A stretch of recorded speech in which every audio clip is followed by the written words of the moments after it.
muchas gracias por asistir a este evento, sobre todo para un tema que no necesariamente nos va a dejar dormir tranquilo esta noche. Normalmente uno sabe que cuando uno le hablan de reforma tributaria, normalmente eso no es para ayudar, sino al contrario, para tener una carga impositiva un poco mayor. Y bueno, pero obviamente, como pues todo en la vida uno tiene como empresario, tiene que mirar cuáles son las distintas situaciones y tomar decisiones informadas para tomar decisiones adecuadas. Por esa razón estamos hablando en este momento de las alcances que trae la ley de financiamiento y un poco ver cómo podemos adelantarnos o anticiparnos a cualquier decisión que se tome al respecto. Si quieres, a ver, yo quisiera empezar por el contexto. Valga decirlo, el crecimiento colombiano no ha sido el esperado, hemos tenido un crecimiento realmente lánguido, pero aún así las ambiciones presupuestarias del gobierno son altas. Ustedes ven que los últimos, en la actual administración del gobierno Petro, hemos pasado de un presupuesto de 423 billones de pesos a hoy en día a 523 billones de pesos.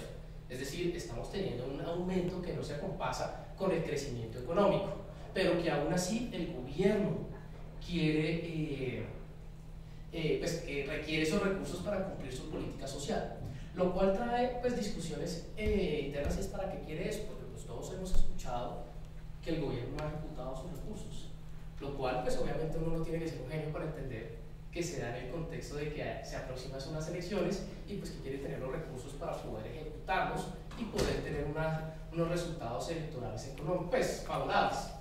Ahora, valga decirlo, si quieres pasa, hay una situación también, y es que el presupuesto tal como está planteado por el gobierno es un presupuesto que está desfinanciado, es decir, no tiene las fuentes actuales para poder suplirlo. El gobierno dice que son solo 12 billones de pesos que son los que plantea con la ley de financiamiento. Sin embargo, otros estudios y centros intelectuales pues ya calculan eso en un valor muy superior. De hecho, si uno mira el informe del Comité Autónomo de la Regla Fiscal, estamos hablando de un valor superior a los 35 billones de pesos, con lo cual tenemos un impacto muy importante de cara a la estabilidad del Estado como tal. Es decir, un poco el mensaje que estamos viendo aquí es el Estado no está cumpliendo con el principio básico de que no gastes más de lo que te ingresa. Y pues obviamente tenemos unas afilias, pues el plan político del gobierno actual exige un gasto también para cumplir objetivos sociales, y eso es a lo que tenemos que enfrentarnos. Ahora, tenemos una situación puntual que es inédita en el caso colombiano, y seguramente ustedes lo han visto en las noticias, y es que el presupuesto como tal no fue aprobado por las comisiones económicas del Senado. Es decir, eso es algo inédito en Colombia, es decir, en toda la historia republicana de Colombia nunca se había rechazado el presupuesto presentado por el gobierno, lo cual uno creería que es una muy buena noticia, pues porque evidentemente muestra algún nivel de mesura frente a la política macroeconómica del país. Sin embargo, pues hay que ver qué puede pasar. Entonces, ustedes seguramente también han escuchado en la prensa que al 20 de octubre el gobierno tiene la potestad de emitir por vía decreto el presupuesto con los 523 billones de pesos que está buscando. Entonces pueden pasar una de dos cosas: o que pues, se emita el decreto y el Congreso no apruebe la ley de financiamiento, o que sí lo haga.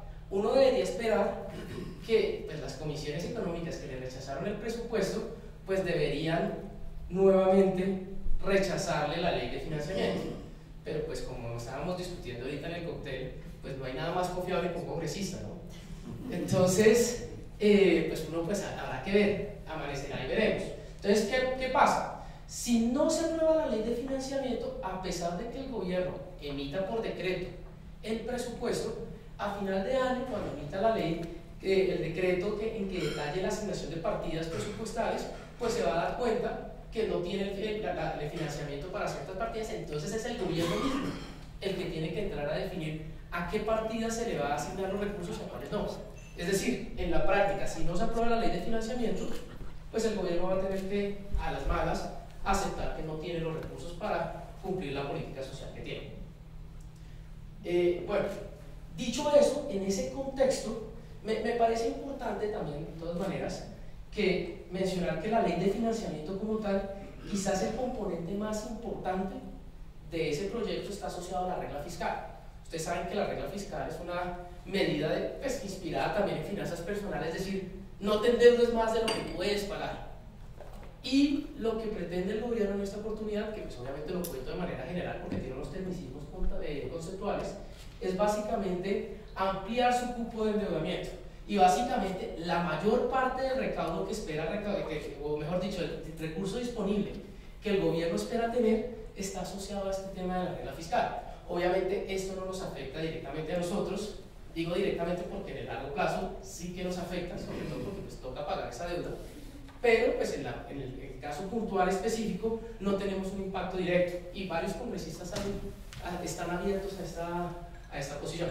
Lo que sí nos afecta, a mí me gustaría como enfocarlo en dos niveles. Uno, a nivel de personas naturales, al empresario como tal, y a otro, a lo que corresponde a las empresas, porque pues son las unidades de explotación económica que generan la riqueza como tal.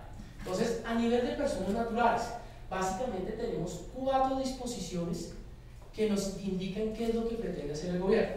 Por un lado, ustedes recordarán que las personas naturales tributamos en una tarifa progresiva y marginal. Es decir, entre más ingreso tengamos, mayor impuesto tenemos que pagar. Esa es la lógica detrás, y es que básicamente busca que cada quien tenga el mismo sacrificio económico al momento de pagar los impuestos. Eso supone, valga decirlo, que pues, sean ingresos reportados, porque también valga decirlo, hay mucha gente que pues, básicamente por evasión pues, no reporta, y ustedes como se imaginarán, pues el gobierno siempre se ensarza o se encarniza, por decirlo de alguna manera, con las personas cumplidas, con los que no tenemos chance de hacer mucho ocultamiento de ingresos. Entonces, en la práctica, lo que pretende el gobierno es que el umbral más alto de tributación pase del actual 39% a un 41%, es decir, hay un incremento porcentual de 2 puntos. Entonces, básicamente lo que quiere decir es un cambio en el bracket más alto en materia de tributación.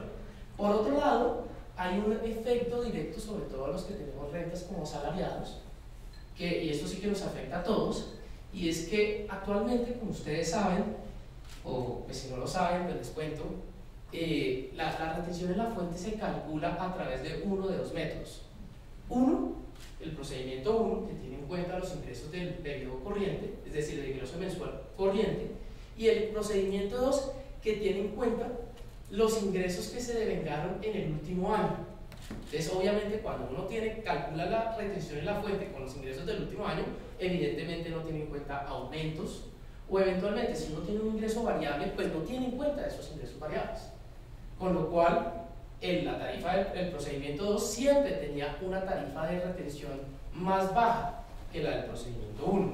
Y lo que pretende el gobierno en esta oportunidad es eliminar la posibilidad de tener esa alternativa. Con lo cual, lo que pretende el gobierno es que todos, a partir de la entrada en vigencia de la norma, todos tengamos que calcular la retención en la fuente a partir de los ingresos que se reciben en el mes correspondiente. Eso, pues que parece un tecnicismo, en la práctica supone un incremento en las retenciones en la fuente que puede oscilar entre el 10 y el 15% para las personas, es decir, menos disponibilidad de caja.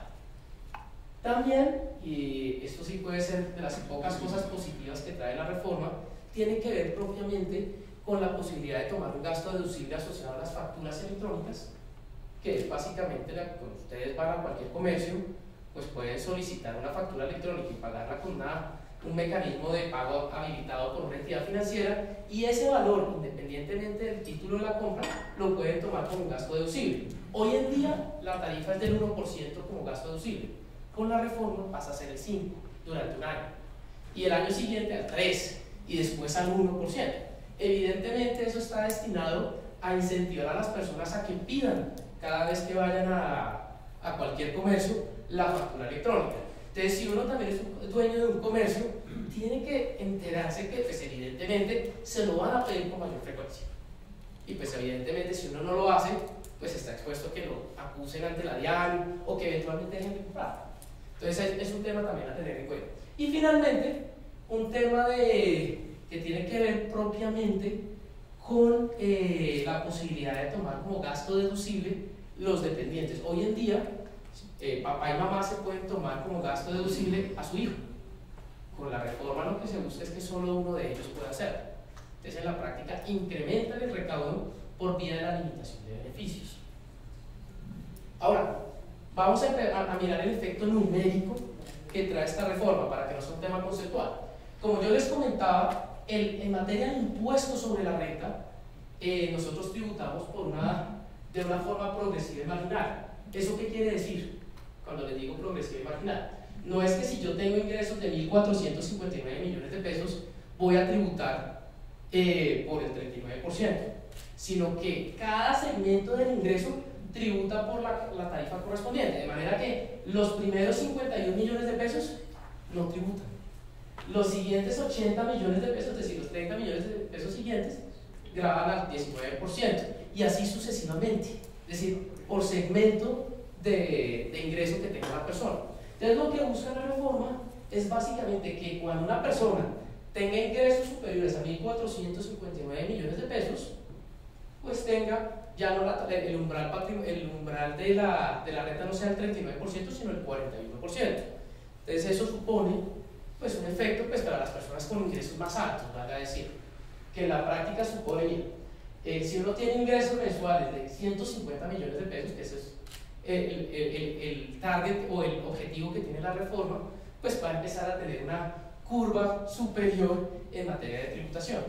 Obviamente, hasta este momento se está enfocando en las personas más altas, que tienen más altos ingresos. Pero recuerden, en impuestos uno tiene que pensar siempre a largo plazo. Lo que hoy entra para las personas con más altos ingresos, seguramente la próxima reforma va a seguir reduciéndose. Y eso es lo que nos ha enseñado la práctica, pues por lo menos en Colombia. Yo asumo que en Argentina y en Estados Unidos y en todos los países sucede algo similar. Y es que pues tenemos un Estado que se ha acostumbrado a gastar y que le gusta gastar, y pues obviamente tiene que encontrar los recursos de cualquier lado. Por favor. Ahora, en materia de la retención en la fuente, también vemos un efecto similar. Es decir, ya para personas que tengan ingresos de más o menos, ingresos gravables, 108 millones de pesos mensuales, también el margen de tributación se incrementa del 39% al 41%, que en la práctica pues supone pues un incremento que solo afecta a las personas con más altos ingresos en el país, ingresos laborales, vamos a decir. Pero, como yo les decía, el efecto real para las personas de a pie no va a estar asociado por vía de la tarifa de retención en la fuente, sino por el procedimiento que se le aplica para el cálculo del impuesto. Entonces, aquí vemos un ejemplo de una persona que devenga 10 millones de pesos. A partir de ese momento, ustedes se dan cuenta que puede llegar a tener un incremento en la retención en la fuente de hasta, o sea, efecto real inmediato de un 9% más. Entonces, evidentemente, para una persona que tiene ingresos muy atados a sus gastos, pues ese es el problema que tenemos con finanzas, y tú me puedes comentar que hay muchas personas que se ganan y se gastan lo que se ganan, pues acaba de haber un problema. Entonces, pues obviamente hay que preverlo también. Pasa, Daniel. Ahora, hay otros temas que también vienen en la reforma que pueden impactar a las personas y a sus estructuras patrimoniales. Particularmente, los intereses presuntos. Recuerden que una de las formas cuando uno tiene una sociedad es usual ver a las personas sacar préstamos de la sociedad o prestarle plata a las sociedades. Eso es algo frecuente. ¿Con qué objeto? Pues que si les prestan la plata no tienen que pagar dividendos, y si no pagan dividendos no reconocen ingresos, y si no reconocen ingresos no pagan impuestos. Entonces, una de las formas que se ha inventado la legislación colombiana para de cierta manera fungir como un parapeto, como un límite a esa posibilidad de sacar préstamos, es cobrar intereses sobre esos préstamos que se hacen entre la sociedad y el accionista. Hoy en día tenemos una tarifa que es la DTF. Históricamente la DTF siempre ha sido un valor relativamente bajo, salvo los últimos años que hemos tenido inflaciones importantes del 13, 10%, que son valores altos, pues hemos tenido mucha gente vive con esos intereses. Lo que pretende la reforma es hacerlo aún más costoso. Es decir, ya no es la DTF, sino 2 veces la DTF. Entonces, cuando estamos hablando de una DTF del 10%, pues obviamente decir un interés del 20%, pues es un interés alto. Bueno, también nos habíamos acostumbrado a intereses altos cuando habíamos intereses de créditos hipotecarios al 18%, que pues obviamente estaban encaminados a desincentivar ese tipo de crédito. Pero pues bueno, eso es lo que está planteando el gobierno en esta oportunidad. Por otro lado, hay una posibilidad o una propuesta que es eliminar el régimen simple. No sé si ustedes están familiarizados, pero el régimen simple lo que buscaba era asegurarse que las personas que estaban en la informalidad pudieran formalizarse, y estaba focalizado en cierto tipo de actividades, peluquerías, también había temas, tiendas, pero también para cierto segmento profesional, particularmente los médicos, que pues no sé si ustedes han ido a una consulta muchas veces, los médicos le dicen por favor pago en efectivo y no hay factura. Eso es una costumbre arraigada en la cultura colombiana. Entonces, el régimen simple lo que pretendía era, o que pretende, es someter a tributación unas tasas inferiores, pero ya no sobre las rentas, sino sobre los ingresos brutos, lo cual permitía, de cierta manera, formalizar, porque era un incentivo para que las personas declararan sus ingresos, pagaran el impuesto a cargo, que eran unas tarifas usualmente inferiores, y a su vez pues estuvieran al día con sus obligaciones. Ahora, este tema del régimen simple se utilizó mucho, o se utiliza mucho, sobre todo como mecanismo de planeación de las rentas pasivas o rentas por entidades controladas extranjeras. Me explico. Cuando uno tiene una sociedad extranjera en la cual devenga ingresos pasivos, por ejemplo, rendimientos financieros, intereses, arrendamientos, entre otros, la norma colombiana exige que las personas declaren en el mismo periodo en el que recibió la sociedad extranjera el ingreso en su declaración de renta. Es decir, es un régimen de diferimiento. Obviamente esto aplica a las personas que tienen portafolios de inversión o que incluso tienen una propiedad arrendada a través de una sociedad o una plataforma digital que genera unos arrendamientos. Ese tipo de ingresos, en teoría, deberían ser reportados por la persona. Sin embargo, el régimen simple permitía, porque, valga decir, cuando uno es contribuyente del régimen simple, no es contribuyente del impuesto sobre la renta. Y el régimen de transparencia solo aplica a los contribuyentes del impuesto sobre la renta.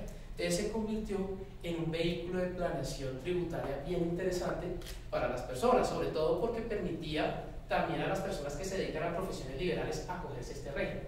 Entonces lo que propone el gobierno en esta oportunidad es eliminar, que en mi opinión, valga decirlo, creo que en un escenario en el que necesita recursos, pues yo prefiero tener un porcentaje de algo, o sea, un porcentaje pequeño de alto que un porcentaje alto de cero. Pero pues obviamente el gobierno en sus análisis pues va a tener que, seguramente lo ha analizado, creo yo que le falta analizarlo, pero pues es la propuesta que hay. Por otro lado, hay un tema y es un tecnicismo como tal, y es la posibilidad que tiene la DIAN de hacer las fiscalizaciones. Me explico. Cuando ustedes presentan su declaración de renta, seguramente cuando se han sentado con sus contadores, el contador usualmente hace algo que es la conciliación patrimonial, que no es otra cosa que mirar cuál es tu patrimonio del año pasado, cuál es tu patrimonio del año actual, cuáles fueron tus ingresos o gastos, y eso debería conciliar el monto de tu patrimonio de este año. Básicamente, o sea, si tú incrementaste tu patrimonio es porque tuviste ingresos. Eso es como el principio detrás de esa lógica. Por temas de perdón, por temas de técnica legislativa, pues la DIAN estaba de cierta manera limitada a la información que suministraba el contribuyente, con lo cual no podía fiscalizar activos y buscar sancionar a los contribuyentes, porque decía, si yo pongo esto, pues la DIAN tiene que moverse en ese rango. Pero con lo que pretende la reforma es básicamente, mira, si yo te detecto un activo, la totalidad de ese activo que tú no me has declarado lo considero como un ingreso, y como lo considero como un ingreso a pesar de que no me lo hayas reportado, me vas a tener que tributar sobre ese ingreso. Recordemos, las personas naturales tributamos sobre rentas progresivas y marginales. A título de ejemplo, si una persona tiene un activo omitido de $1 millón, pues básicamente lo que dice, el $1 millón entero es un ingreso enterito, una renta líquida, y me tiene que pagar a la tarifa que corresponda. Pues para esos montos estamos hablando de las tarifas más altas, que es el 39% actual o el 41% con la reforma tributaria como estamos viendo. Lo que quiere decir en la práctica es que ese ingreso del millón de dólares, pues vas a tener que pagar $390.000 de impuestos y adicionalmente te voy a aplicar una sanción del 200% del valor del impuesto. O sea, en la práctica pierdes el activo. O sea, esto es un tema sancionatorio bien agresivo.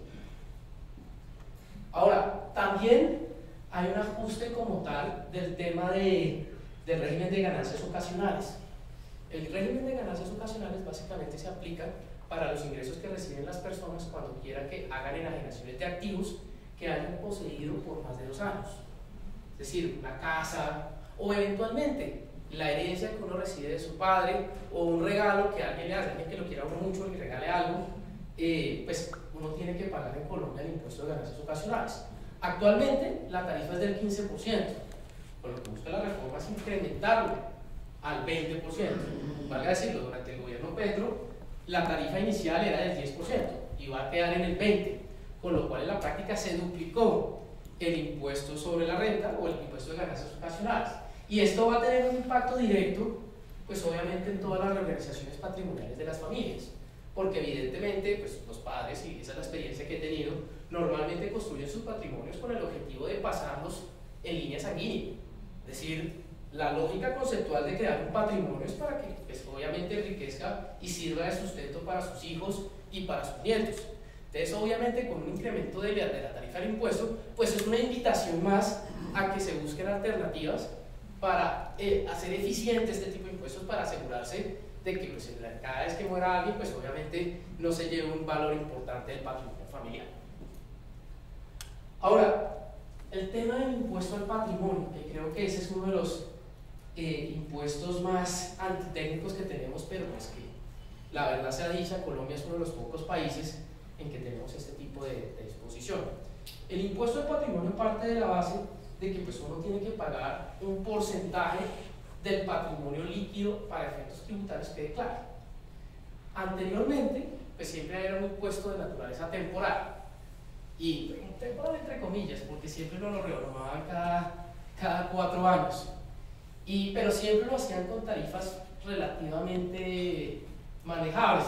No digo relativamente porque pues, a uno le duele pagar una parte del patrimonio, porque en la práctica, si uno no hace nada, pues este impuesto se le quita a un negativo en el tiempo. O sea, entonces, lo que plantea el gobierno en esta oportunidad es bajar el umbral a partir del cual se paga el impuesto. Hoy en día estamos hablando de 3.388 millones y en la propuesta del gobierno es bajarlo a 1.800, es decir, casi la mitad, mal contada. Es decir, pues es un impacto importante, sobre todo porque cuando si uno tiene una vivienda que normalmente oscila por 1.200, 1.300 millones de pesos, ya está casi que listo para ser contribuyente del impuesto, y eso es información que tiene acceso a la DIAN directamente, sobre todo ahorita que hay intercambio de información con las autoridades distritales. Y adicionalmente, lo que pretende hacer el gobierno es incrementar la tarifa tope. Hoy en día la tarifa tope es del 1.5 y en teoría esa tarifa iba hasta el 2027, pero como en impuestos no hay nada más permanente que un impuesto temporal, la verdad es que lo que plantea el gobierno es ya hacer una tarifa permanente del 2%, una tarifa muy alta que me parece que puede llegar a ser expropiatoria, porque pues obviamente si uno tiene 100 pesos y le quitan 2, pues el otro año ya son 98 y así sucesivamente. O sea, esto sí puede tener un impacto muy negativo y que aleja la inversión y el recaudo para lo que pretende el gobierno, que son 523 billones de pesos. El recaudo de estos de 800.000 millones, o sea, no alcanza ni el 1% y si manda un mensaje que no necesariamente es el adecuado. Pero pues bueno, es lo que hay y lo que plantea el gobierno en esta oportunidad. Entonces, ¿qué quiere el gobierno? Primero, reducción de umbrales, como les estaba comentando, incrementar las tarifas, ya vamos a ver numéricamente eso qué significa, y también pues, generar un incremento en la tributación de las personas que el gobierno considera que son los más ricos pues para el esquema colombiano. Adelante. Entonces, miren, ¿qué vemos? Aquí, una vez cuando hacemos el cálculo, pues vemos que las personas que estaban en 1.800 millones de pesos pues van a tener un incremento significativo porque antes no pagaban impuesto al patrimonio. Con la reforma sí lo van a hacer, pero el impacto más duro se va a ver en el caso de las personas que tengan patrimonios entre 3.000 y 6.000 millones de pesos. Básicamente lo que está planteando allí es que un incremento en el impuesto de cercano al 350% del valor del impuesto a cargo. Es decir, es una suma bien relevante, muy importante de cara a la planeación. Ahora, pensado en temas numéricos, una persona que está entre 2.000, o sea, que llega a 20.000, o sea, ustedes ven aquí la diferencia, la línea gris es la tarifa actual y la línea roja es lo que se espera con la reforma tributaria. De manera que pasamos para una persona que tiene de 4.000 millones de pesos con un impuesto cercano a los 5 millones de pesos a un impuesto de 20 millones de pesos. O sea, ya empezamos a ver el incremento en la carga tributaria anualizada, porque recordemos que este impuesto es anual. Es evidentemente, ahora, valga decirlo, yo creo que es apenas natural que si a uno le imponen un impuesto permanente, pues yo creo que cualquier persona con 5 dedos de frente dice, oiga, yo tengo que buscar medidas para asegurarse que mi patrimonio fiscal no crezca. Ahí tenemos una dicotomía porque obviamente es natural en las personas buscar incrementar su patrimonio, pero no para efectos fiscales. Para efectos fiscales ojalá que sea, o sea, uno quiere parecer muy pobre para la administración de impuestos y rico para todos los demás, pero ahí es donde tenemos que encontrar el punto medio. Entonces hay figuras como liquidación social conyugal, eventualmente donaciones de alguna propiedad, lo que estábamos comentando ahora en el hotel, figuras de esas que nos permitan diversificar el patrimonio en distintas personas pueden ser interesantes. Ahora, también cuando uno hace inversiones en el exterior, recordemos que nosotros tenemos una volatilidad en la moneda importante. Hace 10 años estábamos hablando de un dólar de 1.800 pesos, hoy cerramos a 4.200. Si uno hace inversiones en el exterior, tiene una ventaja, y es que si uno hace la inversión, congela la tasa de cambio, es decir, para efectos de la declaración de impuestos, con lo cual, si hay una devaluación del peso, que pues obviamente por las medidas que toma el gobierno, obviamente habrá que ver, pues es un escenario posible que haya una devaluación adicional. Recordemos que cuando se eligió Gustavo Petro, el dólar llegó a 5.100, más o menos. Es decir, hay espacio para eso. Entonces hay una alternativa allí también de diversificar patrimonio. Entonces, ahora, ya cuando las personas con patrimonios más altos, que es donde realmente empieza a impactar este impuesto al patrimonio, vemos personas que de 50.000 millones de pesos que pasan de pagar casi 600 millones de pesos a pagar casi 900. Es decir, tenemos un incremento de la tercera parte del impuesto acá. Obviamente, obviamente el número de personas que están en este umbral es inferior, pero lo saben. Y pues obviamente esto es un impacto que seguramente va a afectar sus finanzas personales. Ahora, hay otro tema que a mí me genera algún nivel de preocupación, y es que el gobierno quiere en esta oportunidad volver contribuyentes a las sociedades, pero a las sociedades no sobre todo sus activos, sino lo que ellos llaman activos no productivos, que eso va a ser otro problema, saber qué es un activo no productivo, porque una cosa que yo entiendo un activo no productivo, seguramente el funcionario de turno que a él lo califica por recaudo, pues puede que tenga una interpretación distinta. Y en la definición que da la ley es bastante ambigua. Entonces aquí vamos a tener una discusión como tal de qué se entiende por activos no productivos, con una preocupación adicional, que aquí la tarifa sí es plena 1.5%, que va a generar evidentemente doble tributación porque va a pagar la sociedad y también paga el accionista dueño de la sociedad. Entonces ahí vamos a tener una dificultad práctica en este caso. Ahora, eso en lo que corresponde a personas naturales. En lo que corresponde a personas jurídicas, tenemos una situación es que el gobierno vende como las bondades de la reforma tributaria con la posibilidad de reducir la tarifa corporativa del impuesto de renta. Y si uno mira la exposición de motivos, pues ahí de forma mentirosa dice no, es que vamos a llevar la tarifa del impuesto sobre la renta de Colombia al 27%, 27.4% en promedio, que lo cual nos va a poner por encima de los países con los que Colombia compite por inversión. Sin embargo, sí y no. El gobierno dice eso es porque si uno toma el número de contribuyentes, pues evidentemente hay más personas que están en el umbral más bajo que aquellas personas que están en el umbral más alto, que es apenas natural. Hay personas pues, o personas jurídicas que todavía no tienen los ingresos suficientes para calificar en los umbrales más altos, y las compañías que tributan en los umbrales más altos pues son relativamente, pues el número es más reducido. Entonces por eso ellos dicen que en la práctica pues, supuestamente va a ser del 27.4, pero la realidad, cuando uno mira las inversiones y sobre todo inversiones a gran escala, pues realmente la reducción es mayor. ¿Qué plantea el gobierno? Nuevamente implementar algo similar a las personas naturales, es decir, una tarifa progresiva y marginal. Nuevamente, que los primeros 295 millones de pesos estén grabados al 27% y el siguiente rango, es decir, de los 295 millones de pesos a 5.647 millones de pesos, estén grabados a una tarifa que en teoría se va a reducir, que es del 34 en el 2025, el 33 en el 2026 y así sucesivamente hasta el 2029 llegar a una tarifa del 30%. Digo teoría porque pues obviamente esto ya va a cubrir el nuevo gobierno y pues el nuevo gobierno pues eventualmente puede decir, oiga, no, perdónenme, pero yo necesito esos recursos para mi programa político. Entonces puede cambiar esto. Y básicamente para personas que tengan ingresos superiores a 5.647, ese umbral pues va a estar grabado la tarifa del 34% en 2025 y a partir del año siguiente del 33%. Ahora, ¿eso qué va a suponer?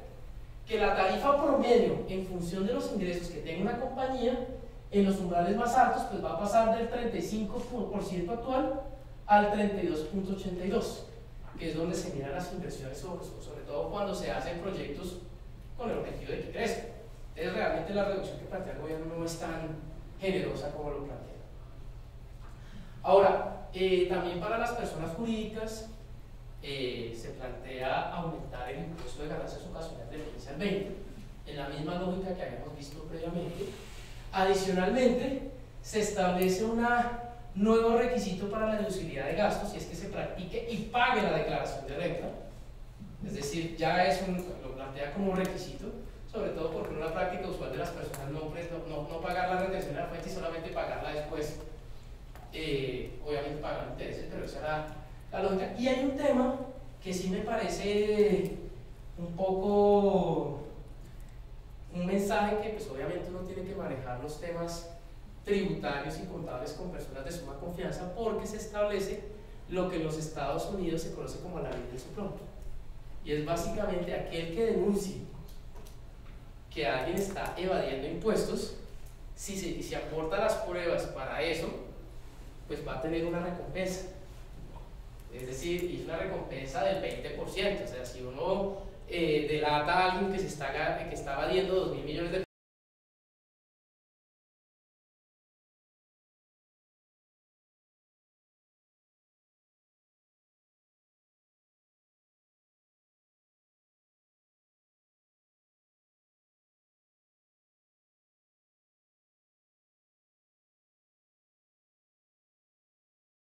este tipo de normas.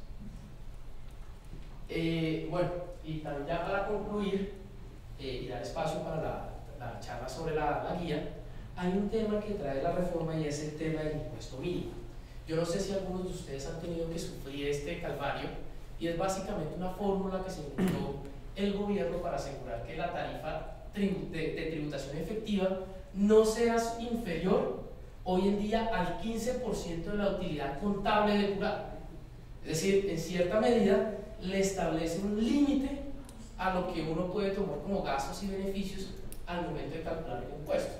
Pero como siempre pasa, la propuesta, valga decirlo, es que no sea el 15 sino del 20%, pero hay que advertir que este tipo de disposiciones también tiene sus propios problemas, porque es una depuración estricta que no admite ciertos tipos de gastos o de depuraciones que debería hacer. A título de ejemplo, si yo tengo en una sociedad tengo una inversión en dólares, es algo usual, pues realmente uno quiere diversificar sus activos, la diferencia de cambio, que si bien no tiene un efecto tributario, sí tiene un efecto contable. Y ese ingreso contable sí se toma en cuenta para el cálculo del impuesto mínimo. Entonces en la práctica lo pone a pagar a un impuesto sobre algo que en teoría no se ha ganado. O en teoría no, en realidad no se ha ganado. Y con un problema adicional, y es que cuando distribuya dividendos va a volver a pagar impuestos. Es decir, hay una doble tributación en esta lógica que supone una inflexibilidad como tal, y eso no se soluciona con la reforma. Adelante, Daniel. Pues hay unos temas que pues, obviamente no los comento porque pues, hace parte de la reforma. Hay unos beneficios en materia de beneficios ambientales de proyectos de generación de energía a partir de fuentes no convencionales, a ser de excluidos a exentos, y hay una posibilidad de endosar los bonos pues, que producen ese tipo de inversiones. Se graban los juegos de suerte y azar operados por internet, y se aumenta la tarifa de IVA de los vehículos híbridos, que hoy en día está de 5%, pasa a 19%. Es básicamente, eso lo hacen es porque en la categoría de híbridos, pues ahí está el mild hybrid, hay una cantidad de versiones que en la práctica el gobierno se dio cuenta que le estaban haciendo conejo con el tema, pues por eso lo sube al 19%.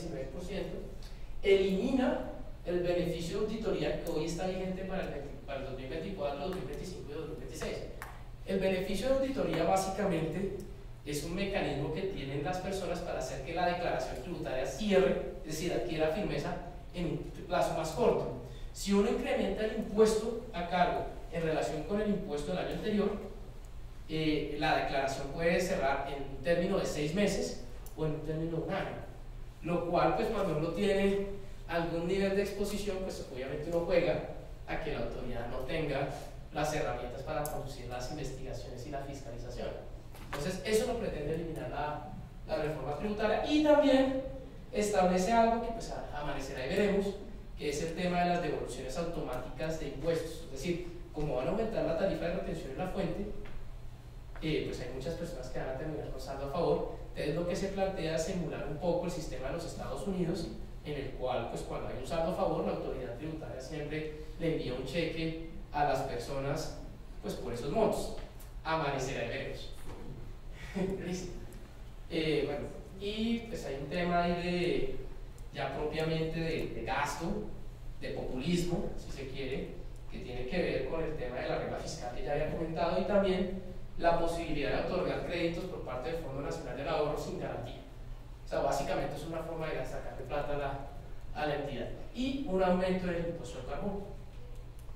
Y bueno, ya con esto, pues ese es el alcance general de la reforma tributaria. Obviamente no pretendo ser extensivo de todos los temas porque cada uno de estos temas tiene su propia minucia, pero sí es una invitación para que conozcamos cuáles son los cambios que plantea el gobierno y que hagamos seguimiento a esto, porque seguramente nos puede afectar, particularmente en el impuesto de renta y impuesto de patrimonio. Entonces, no sé si hay una pregunta o algún comentario o alguna corrección, por favor. Sabes que nosotros vimos, ahora que lo mencionas, muchas personas optaron por cambiar su residencia.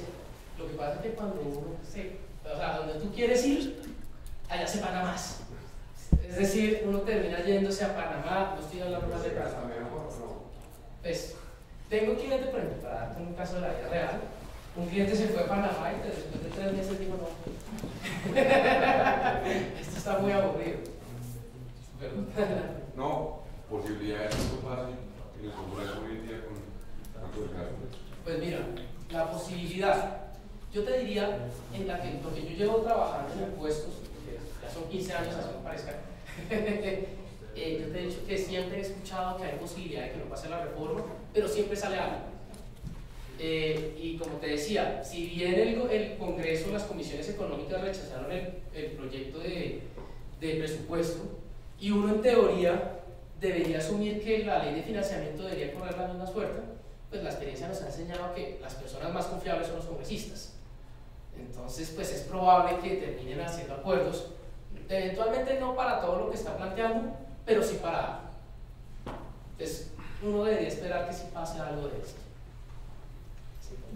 Frente al tema de la deducción por facturación electrónica, que es un atractivo para dentro de la reforma, ¿esa entra dentro del porcentaje máximo de deducciones que se toman?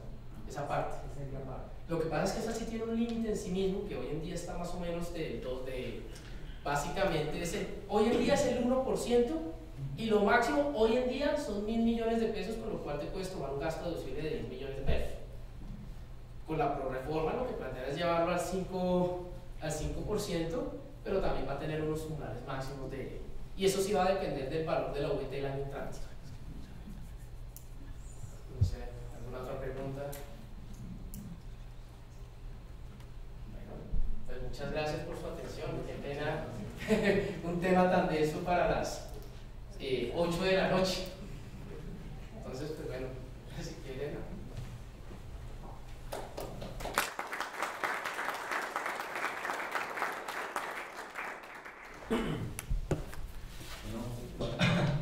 Pensar en inversiones en el exterior y bienes raíces es una gran opción, pero hay que entender cómo hacerla. Entonces arranquemos por lo más básico, Felipe y Jaime, y es, cuéntenos un poquito por qué ahorita le da a POSE y a BrickSafe unirse para crear una guía de inversiones en bienes raíces en el exterior, y por qué esta alianza. ¿Qué están viendo ustedes? Bueno, yo te podría decir que en el fondo lo que hemos visto es una necesidad en el mercado y que se da por la coyuntura económica. Nosotros vimos, como mencionaba ahorita en la charla, que muchas personas, viendo las distintas coyunturas del país, el riesgo país, la incertidumbre política, pues han optado por diversificar su patrimonio, y lo cual es un principio básico de las finanzas personales. Felipe, que pues, ustedes en su canal lo han mencionado a todas voces.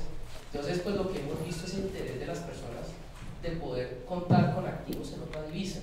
Entonces, nuestro interés, y que también pues, motivado también por BrickSafe, fue como suministrar la información a las personas que sepan que pueden hacer ese tipo de inversiones, pero que también sepan que tienen unas obligaciones, unas cargas aquí con la legislación colombiana, y no que sea algo que después les llegue como una sorpresa de esas no necesariamente agradables, sino que sepan desde el primer momento que pues hay unas cargas que tienen que cumplir, de manera que si optan por no cumplirlas, pues ya no sea un tema porque nadie les dijo, sino porque voluntariamente optaron por no hacerlo. Por su lado, Felipe, ¿por qué? Continuando con lo que dice Jaime, nosotros somos una empresa que en su incepción nace como una plataforma de inversión inmobiliaria que a través de la tecnología facilita el acceso a inversiones para mercados emergentes en Estados Unidos. ¿Por qué Estados Unidos? Porque nosotros creemos que Estados Unidos es una economía sólida, robusta, en crecimiento, que además le ofrece al mercado latinoamericano y para nosotros como colombianos una forma de refugio para el riesgo moneda y también el riesgo país. Y justamente la idea de esta guía nace en un entorno de mucha incertidumbre, y nosotros lo que queremos es aclarar esa información desde ejemplos para el inversionista sofisticado en Colombia y Latinoamérica con esta primera edición de la guía inmobiliaria. Lo que queremos es acercar esa información, mostrarle al inversionista que hay diferentes productos de inversión inmobiliaria. Hablamos desde una perspectiva no sesgada hacia nuestro producto, sino del mercado inmobiliario en general y cómo hacerlo bien. Entonces, hemos entendido a lo largo de estos 8 años que hemos estado en el mercado que las inversiones van de la mano de una buena tributación, y por eso la alianza que hoy nace con nuestras dos compañías para, desde la educación financiera, desde el análisis financiero de inversión y desde una correcta tributación, hacer inversiones inteligentes. Excelente, y creo que eso va muy atado pues, a lo que hacemos nosotros en el tema de educación, ¿no? Si no entendemos lo que hacemos, si no entendemos dónde invertimos, pues ahí es donde la gente invierte mal, se quiebra, le meten los dedos a la boca, se meten pirámides. Entonces lo que ustedes están haciendo es súper importante. Ahora bien, ¿por qué ahorita? Digamos que los bienes raíces históricamente se habla así, una cobertura contra la inflación, sí, se valorizan en el tiempo, pero digamos ahorita venimos de una época de tasas de interés altísimas, por lo menos en Colombia, caída del mercado inmobiliario, estamos viendo caídas de las tasas de interés, la Fed bajó las tasas, en Colombia también bajan las tasas. ¿Por qué creen que ahorita es un momento preciso para invertir en bienes raíces y para diversificar en el extranjero? Pues bueno, primero que todo, los inmuebles siempre han sido una fuente de riqueza para todas las personas, no solamente de ahora, sino desde siempre.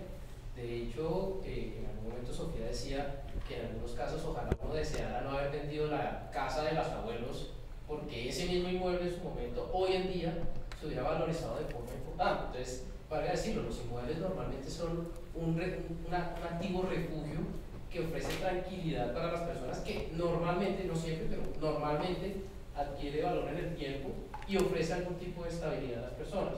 Y también, valga decirlo, hoy en día en el que estamos en un mundo globalizado, en el que cada día pues, la posibilidad de acceder a productos sofisticados que pues, se ajusten a cada quien, pues existe esa posibilidad hoy en día. Entonces por eso consideramos que es un momento oportuno para hacerlo, y pues aprovechamos también la invitación que en su momento nos hizo Brixey, que nos parecía importante, que creímos en esta causa porque creemos que es importante que las personas conozcan de sus obligaciones y de sus cargos.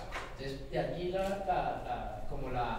la oportunidad que vimos para poder apoyarlos y pues obviamente también prestar un acompañamiento, básicamente. Bueno, al final el mejor momento para hacer una inversión, creo que dependiendo del activo, es un momento de incertidumbre.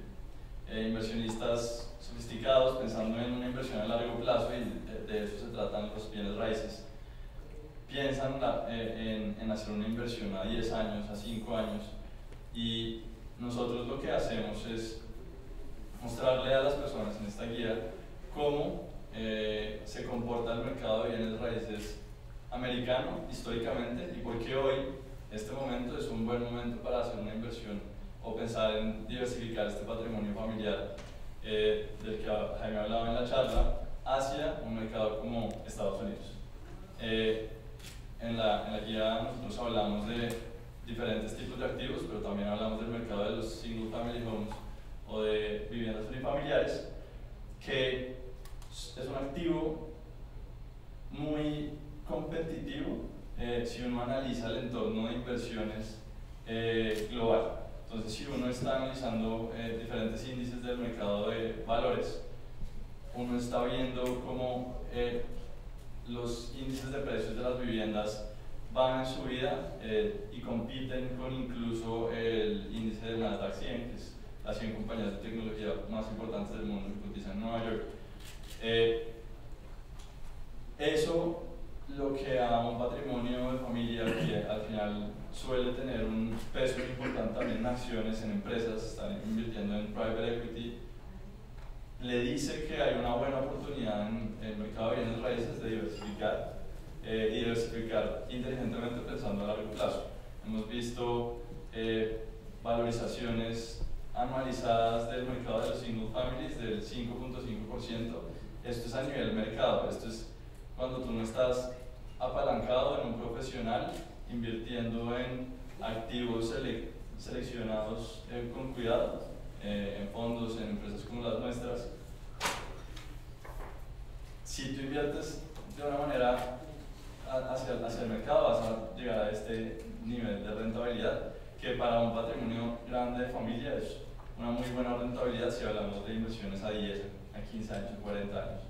Entonces ahorita mismo nosotros creemos que hay una coyuntura muy especial que está permitiendo que se abra una oportunidad de entrada muy interesante, y de hecho post pandemia, sobre todo por los movimientos de las tasas de interés, y justamente ahora con la bajada de las tasas de interés de la Reserva Federal, nosotros vemos con buenos ojos que en Estados Unidos vaya a empezar un incremento en el precio de las propiedades. Normalmente no es reactivo de manera inmediata. Si hay un cambio en las tasas en el mercado americano, nosotros esperamos que ese cambio se vea reflejado en aumento de los precios en 1 año y medio o 2 años en adelante. Buenísimo. Ahora bien, la complejidad de invertir por fuera, ¿no? Y todo el tema tributario de invertir por fuera. En la guía está explicado a mayor profundidad, pero ¿por qué no le cuentan a la gente una abrebocas de que hay que tener en cuenta? Porque yo puedo irme y comprar una vivienda en Detroit, yo solo, o yo lo puedo hacer a través de una LLC, o yo lo puedo hacer de manera indirecta a través de un fondo, pero hay una cantidad de implicaciones cambiarias sin impuestos que creo que la gente tiene que entender a la hora de decidir qué modelo usar y cuál es el que más le beneficia para, pues, para su inversión, ¿no? ¿Qué nos puede contar ahí, Jaime, lo que hay en la guía sobre esto? Bueno, primero que todo, cuando uno hace una inversión, cualquiera que ésta sea, antes de mirar todos los temas legales, tiene que mirar la solidez de la inversión. Es decir, uno no va a meter plata en un sitio donde la va a perder. O sea, eso es el primer ejercicio que tiene que saber, o que tiene que hacer. Ya una vez uno define que efectivamente se trata de una inversión rentable, real, y que pues obviamente le da la tranquilidad suficiente, uno ya tiene que empezar a ver cuáles son las implicaciones que tener ese activo puede tener. Obviamente, primero en Colombia, porque si uno es residente colombiano, pues va a tener que cumplir frente a las autoridades colombianas, pero también saber que si uno invierte en el exterior, uno ya está sujeto a otro tipo de reglas. Es decir, uno ya tiene que mirar que hay declaraciones, reportes, registros, etcétera, en esa jurisdicción. Y ahí es donde me parece, valga decirlo, que BrickSafe ofrece una alternativa interesante, porque a uno le quita esa entrar a mirar un tema de una jurisdicción que no conoce. Es decir, eso ya es problema de ellos. Perdón, lo pongo así, pero es así. Ahora, desde el punto de vista colombiano, pues uno tiene que saber que si uno es un residente colombiano, pues va a tener que pagar impuestos sobre los ingresos que tenga tanto en Colombia como en el exterior, de manera que si ese activo que uno tiene en el exterior le genera algún tipo de rentabilidad, pues va a tener que incluir esa rentabilidad en el impuesto sobre la renta, así de sencillo. Y de hecho, no hacerlo, cuando ya llega a ciertos umbrales de valor, puede tener repercusiones de tipo administrativo, es decir, sanciones bien onerosas, incluso en algunos casos de naturaleza penal.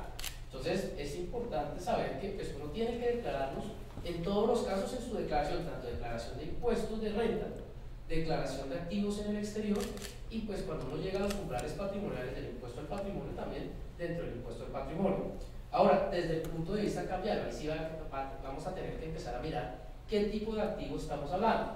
Porque si uno hace la inversión directamente, es decir, yo, por ejemplo, yo, persona natural, compro el inmueble, eso no tengo que registrarlo ante el Banco de la República.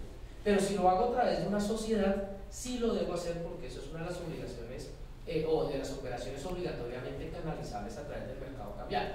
Ahora, cuando uno se acerca a los asesores, particularmente estadounidenses, siempre sugieren que uno adquiera los activos a través de sociedades, nunca lo haga directamente por un tema de limitación de responsabilidad. Entonces la sugerencia en esos casos es que nunca lo hagan directamente, porque se exponen a que cualquier sanción pues pueda afectar el patrimonio comunitario.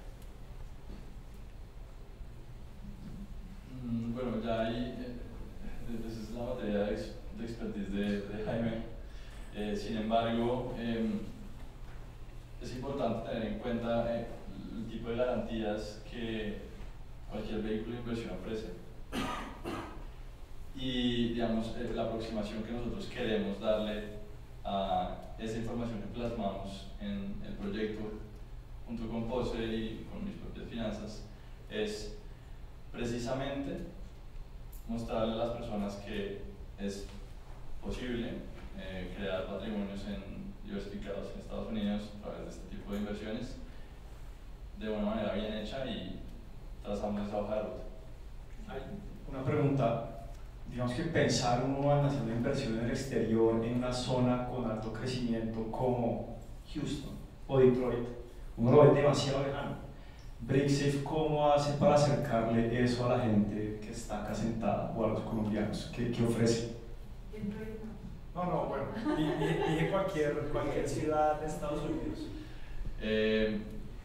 Sí, porque de hecho es una ciudad que está un poco... Ya, como...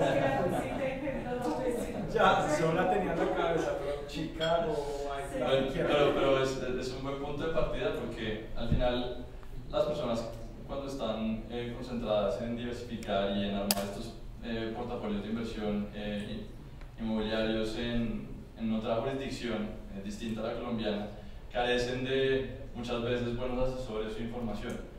Lo que nosotros hicimos bien como empresa es armar un equipo sólido de ex financieros de banca privada, venimos de empresas como Goldman Sachs. Sofía tiene experiencia directa con bancos de esta talla, JP Morgan, Citi, en mercados financieros muy importantes, Nueva York, Londres. Entonces venimos de bancos privados muy grandes, armando portafolios de inversión inmobiliaria para los clientes de estos bancos, a traer todo ese conocimiento a una empresa para darle este tipo de alcance a nuestros clientes. Es un alcance que les va a dar acceso a información muy grande, muy robusta, a fuentes de información muy robustas que al final nosotros analizamos para realmente entender cuáles son los mercados interesantes en Estados Unidos. Le pongo un ejemplo. San Antonio, Texas, es una ciudad que viene con un mercado inmobiliario en caída, pero que ofrece una oportunidad muy interesante para inversión en el mediano y largo plazo, simplemente por cosas como la demografía y cómo se están comportando los cambios poblacionales en Texas y también el ingreso medio de esas personas, que nos empiezan a mostrar que aunque hubo una bajada en nivel de compras simplemente por el reflejo de la pandemia, suben las tasas de interés, se contrae un poco la demanda, no quiere decir que esas dinámicas sociales paren y el mercado no sea un mercado atractivo. Entonces mucha gente de nuevo se asusta con la incertidumbre, sale, pero esa es una muy buena oportunidad para inversionistas de entender si estas cosas son una oportunidad para invertir. Entonces ahí es donde nosotros empezamos a asesorar y a mostrar oportunidades en mercados diferentes de Estados Unidos. Pues nada, yo creo que era simplemente una introducción a lo que hay en la guía. La verdad es que quedó espectacular. Felicitaciones a todo el equipo de Pose y de Brixey. Es una guía, la verdad, muy generosa para todo el mundo que tiene acceso a esto. Hay una cantidad de información sobre el mercado de bienes raíces, sobre impuestos. Es muy difícil acceder a este tipo de contenido y al conocimiento de este par de empresas. Entonces, mil gracias a todos. Léanla, gócensela y pues tienen acá a los expertos tributarios, a los expertos en inversiones, y el que quiera aprender a educarse también nos tiene a nosotros para seguir aprendiendo. Entonces, mil gracias a todos por acompañarnos. No sé si quieran dar algún comentario final. Felipe, Jaime. Pues antes de cerrar, vamos a darle paso a Sofía Gancedo, que es fundadora de Brixey, para que presente el proyecto, sobre todo porque está invitada y nos deja mañana, llega por muy poco tiempo. Entonces, agradecerle también a Jaime por hacer parte del proyecto, a ti Felipe por acompañarnos en esto que nosotros esperamos que le traiga mucho valor al mercado de inversionistas colombianos.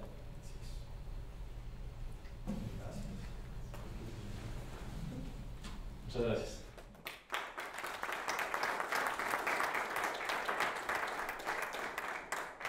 Adelante. Bueno, hola a todos. Adoro Colombia, adoro venir a Bogotá. Me encanta este recibimiento permanente que tenemos. Arranqué esta compañía hace 8 años con el sueño de permitir que más gente pudiera invertir en mercados más estables. Soy, y ya se dan cuenta por el acento, originariamente de Argentina. Hablaban de una inflación del 10%, nosotros tenemos inflaciones del 100%, como baja, ¿no? Y lo que se ha demostrado siempre es que las propiedades sirven de reserva de valor. Es un bien más de la economía y que aumenta y refleja y preserva el valor de lo que venimos construyendo. Y bueno, yo soy economista, viví en Londres, viví en Sao Paulo, viví en Nueva York, ahora estoy viviendo nuevamente en Nueva York. Veo el mundo mucho más plano de lo que se ve normalmente, pero algo que siempre quise fue acercar a través de la tecnología mercados conservadores y que sean accesibles, derribando barreras. Soy economista, como dije, tengo un máster en economía pero también estudié manejo de base de datos en NYU. Soy una loca de la tecnología y creé esta plataforma con la idea de poder de vuelta acercar gente de menos recursos también, pero que luego se fue transformando en una compañía muy grande con un equipo de research muy importante, y empezamos a tener clientes que nos decían: yo quiero todo lo que están haciendo, pero quiero ser el único dueño, o quiero que sea un portfolio diversificado, pensado en lo que nosotros necesitamos. Así que la semana pasada compramos una compañía, el año pasado compramos a Macondo, así que ahora somos parte de una gran familia. La semana pasada compramos una compañía española. Hoy tenemos más de 350 millones de dólares invertidos a través de la plataforma. Y nada, decirles, mañana voy a estar con reuniones. Sé que hay gente que agendó reuniones, encantada de juntarme con quien quiera y contarles un poquito más de este proyecto que es mi pasión y ha sido lo más importante que hice en mi vida después de mis hijos, ¿no? pero realmente soy una apasionada de lo que hago, y hay un nivel de servicio, un nivel de sofisticación. La oficina central es en Londres, tenemos oficinas en Nueva York, bueno, tenemos ahora este equipo, gente en Madrid. Realmente estoy muy orgullosa de lo que estamos haciendo. Es tremendamente innovador. Fuimos la primera plataforma de este tipo en Latinoamérica. Somos la más grande por muchísimos cuerpos y bueno, vamos a seguir creciendo mucho gracias a la confianza de todos nuestros inversores. Pero bueno, encantada de conocerlos hoy y les agradezco muchísimo que hayan venido y tan tarde y la paciencia. Muchas gracias.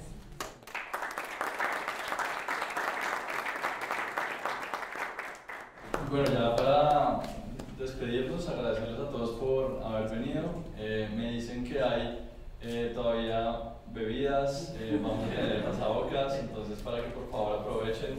Hay una muy buena asistencia, entonces vamos a abrir las puertas para que todos puedan salir, hacer una sesión de networking. Pueden disfrutar de esta parte del club y van a estar bien atendidos. Entonces les agradezco nuevamente por venir a todos. Muchas gracias.